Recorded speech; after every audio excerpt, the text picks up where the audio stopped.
for joining us day before the draft. How you doing? I'm doing terrific, guys. I can't wait for this thing to kick off tomorrow night. Let me ask you something before I get specific. Are you sensing that, I've made the statement here in Cleveland and to our viewership throughout Ohio and the adjoining states, which is where we go, that this is the most anticipated, enthusiastic attitude I've sensed from the fans and ever. For the Browns. Do you sense that kind of anticipation and enthusiasm in the other markets of the NFL, or is this just so important for us because of our desperate straits? Well, there's no doubt. It's it's make or break, I think, for the Cleveland Browns and this whole regime right here. It's paramount they get two impactful players here right off the bat, especially the fact that they lost out in the RG3 sweepstakes earlier in the year. But I do get the sense, especially after last year's lockout where there was really no draft buzz whatsoever, although it turned out to be a terrific draft class. But the fact that the offseason was kind of mired in court battles and those kind of things, I do get the sense that this year, back to normal, a great Super Bowl, a great playoff, football at an all-time high, that there is across the country a great deal of anticipation for this weekend's activities. Do you think that Minnesota will trade down with the Rams or Tampa Bay or somebody else so that one of those teams can take Richardson? No. But I do think that Minnesota would love to trade it because they need so much help, and I think they can still get a player that they covet and get more picks. So I would say that they're certainly going to be looking for somebody, but I don't get the sense that a trade will actually get made at this point. Now, I could be way off base. Maybe there's one being formulated right now, but my gut sense is that there will not be a trade made between Minnesota and another team. Well, then, is it a foregone conclusion that Minnesota, if they can't find a partner to trade down and multiply their picks because they do have so many needs, would stay at 3 and take Khalil, or could they surprise everybody and take Richardson or Blackman? I don't think they'll take Richardson because I think they think Adrian Peterson will return. And remember, they did draft a pretty good back out of Stanford 2 years ago. So I don't think they'll take Richardson, although I do believe either Claiborne or Blackman are certainly in play. And after spending time with Christian Ponder this offseason, I mean, when you ask him if he had input, he'd love to get Justin Blackman. I mean, they got a great slot receiver in Percy Harvin, but he's not an outside receiver, and they don't really have anybody that can win outside. And while Matt Khalil may give you more time in the pocket and protect you a little bit better than what they have, I don't think it makes things any easier for a quarterback to find an open receiver down the field. So, and if you look at them defensively, they've been a mess for a while now, and a defense that's been on a pretty stark decline. So Claiborne can help them there. So I don't think it's a foregone conclusion right now that Matt Khalil is their pick at number 3. Therefore, do you see the Browns, if Minnesota stays at 3, taking Richardson? I do.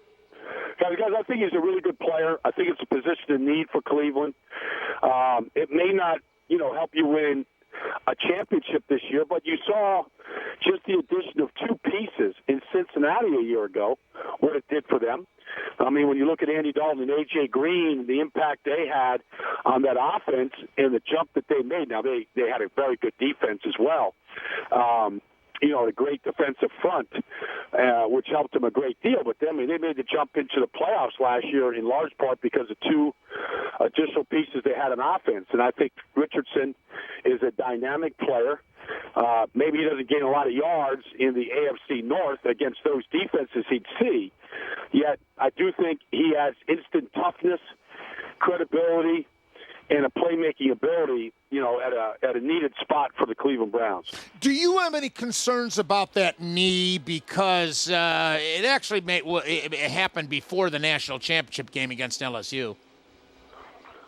I don't have any concerns. I mean, I guess you should always be concerned about any injury to any running back because their shelf life is pretty short. But I mean, right now, I think he's come back. He's cleaned. He's tested in the off season. It looks like it's returned to form. He was the best player on the team, I think, for the last 2 years in a row, including when the Heisman Trophy winner was there as well. I don't have any reservations about the player in any level at this point. I want to paint one or two other scenarios with you if the Browns don't get Richardson, but let's assume they do get Richardson at 4. What do you think the Browns will do at 22, or what would you suggest they do at 22? Well, I think it's a deep draft with wide receivers. So if Kendall Wright was there at 22, looked like that'd be a pretty good pick. If the receiver from Georgia Tech, Hill, is there at 22, that wouldn't be a bad pick. A guy that's got height and has got elite speed, something I think the Browns certainly need. Or, if one of the offensive tackles is there. I'm not in love with some of these guys, but certainly a right tackle is in play there in Cleveland. It's a position of need. You'd like to kind of secure that position. I think all those things could be in play. But I wouldn't rule out a defensive player as well. I mean, it's pretty draft is pretty deep, and defensive players. I mean, I could see somebody coming in at defensive end opposite Jabal Sheard to play defensive end for the Browns and help out that side of the ball as well.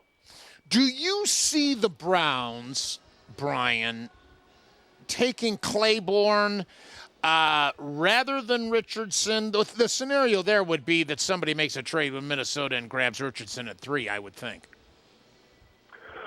Yeah, I mean, look, if Richardson is off the board and they're not interested in Matt Khalil, Claiborne or Blackman or however you want to, describe the wide receivers at this point. I mean, the Browns need some explosive players on offense. We all recognize that. It's going to make any quarterback look better. They just had no ability to stretch any defense whatsoever. So, look, they badly need a starting running back, and they badly need a starting elite wide receiver. So that's not going to go away by taking Morris Claiborne.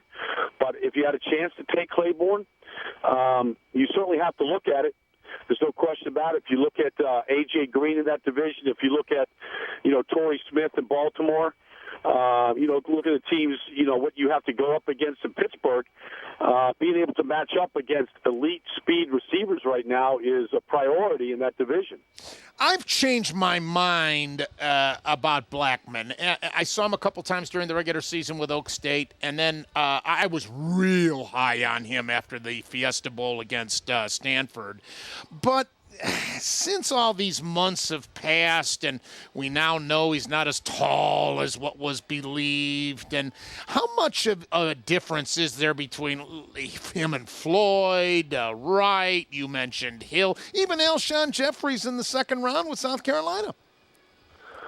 Well, now, Michael Floyd, I think, is in that conversation as to who's the best receiver in this draft. But you can't deny, look, these off seasons, you're describing it perfectly. I mean, they can make a player go up and they can go down after they see exactly how tall he is and how fast he is. But there's no denying his production. There's no denying his big play ability. There's no denying how aggressive he is with the ball in the air. Those skills, to me, don't diminish. They don't go up and they don't go down. And personally, my own little pet peeve is I get a little tired of these off seasons and what makes a player go up and go down. I prefer to think that, when you play 3 years at a major college program in a major division, that should be a pretty good resume of who you are and what you can do. And I'm not getting off Justin Blackman because he's not as tall or he may not be as fast as what some people think or thought. Brian Baldinger from NFL Network and NFL.com. All right, now here's the $1 million question. I say this to our fans every single day. If you look at all 46 Super Bowl champions, there's only 3, maybe 5. I contend 3. Super Bowl championship teams that did not have an elite upper echelon quarterback. Right. And so, therefore, I say that the Browns cannot take a quarterback with one of these first three picks that they have, 4, 22, and 37, unless they are absolutely convinced that that quarterback is going to be that type of a guy, because we have so many other needs. Is Whedon that guy? I don't think so. And I totally agree with your philosophy on this. Here's the deal. I mean, let's just say you take Brandon Whedon at 37. Let's say he's on the board and you take him. All right, let's say Colt McCoy comes to camp and he's fully prepared and ready, and third year in the offense, and he just starts off a house on fire, and he's your starting quarterback week 1. And let's just say he has a pretty good season. The Browns end up 8-8. Colt McCoy plays 16 games. Pretty good season. The next year, Brandon Whedon comes back the second year. Brad Childress and the whole group is back, and all that happens. And there's a lot of optimism for the Browns, and another draft and offseason, all that. Okay. When Brandon Whedon maybe get a chance to compete with Colt McCoy or whoever's there, he's going to be 30 years old. 30 years old just to find out if he could be the guy. Because you don't know if he's the guy until he plays at least a season. And generally, you got to give these guys really 50 games to really find out if they can do it or not. I mean, at that point, I just think it's a heavy roll of the dice that he can be the guy when he gets his chance at age 30. I just think that's a huge strike against him at this point.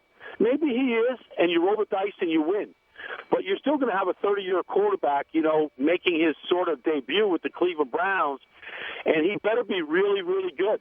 He better be, what we saw Cam Newton. I don't think anybody can be Cam Newton, but he better be a Matt Ryan that steps in and plays at a high level right away when he gets his chance. Because let's face it, Joe Flacco, and Matt Ryan are 27 years old, and they played 5 years in this league. And they got an awful lot of games, the playoff games under their belt. And we still, in Brandon Whedon's case, we still wouldn't know that, and he's in his 30s. I just think that that's a big gamble to make. Last question. Tannehill rose right up there behind Griffin and Luck after we all found out that they're going to be the first two picks in the draft with the deal with Washington and the Rams. Is it because he was the next highest rated quarterback? And regardless of that, how soon before he's going to be that guy, if indeed it's in him to be that guy? Well, look, what kills me is when people tell me he's a developmental quarterback. He needs time to develop. Well, I got news for you. The only way quarterbacks get to develop is by playing them. So I don't know when he should go. I really don't. But because I think he's the most talked about backup quarterback in the history of the NFL. That's what he looks like to me. He looks like a backup quarterback. He couldn't win big games. He faltered in the second half of big games at home when everything was going his way, and he threw the key interception. He fumbled in the pocket. He had the ball knocked out of his hands repeatedly. And now you're talking about a guy that has 19 starts. I just think it's a big gamble. I don't know why he's being pushed up the board. I think the fact that you won in college, you brought your team from behind, you won at home, you won big games against Texas or against Missouri or against Oklahoma State, and you have those on your resume, that should mean something. But he doesn't have those games on his resume, and that should mean something to me. It does to me. And so, the only way you're going to find out if he can play is what you're doing with Colt McCoy. You're playing him. And maybe you'll find out one way or the other. But to say that you're going to draft Ryan Tannehill and then try to develop him, well, the only way you can develop him is by playing him, whatever number you pick him, and find out what he can do. And the longer he sits, the longer you wait to develop, because he's not going to develop by sitting and waiting. It's just not going to happen. So, I don't know. You pick him. You got to play him. That's my philosophy. Check out Brian on NFL Network and NFLnetwork.com. Brian, thanks for letting us pick your brain. You're welcome. Take care. Enjoy the week. Brian Baldinger of NFL Network and NFL.com.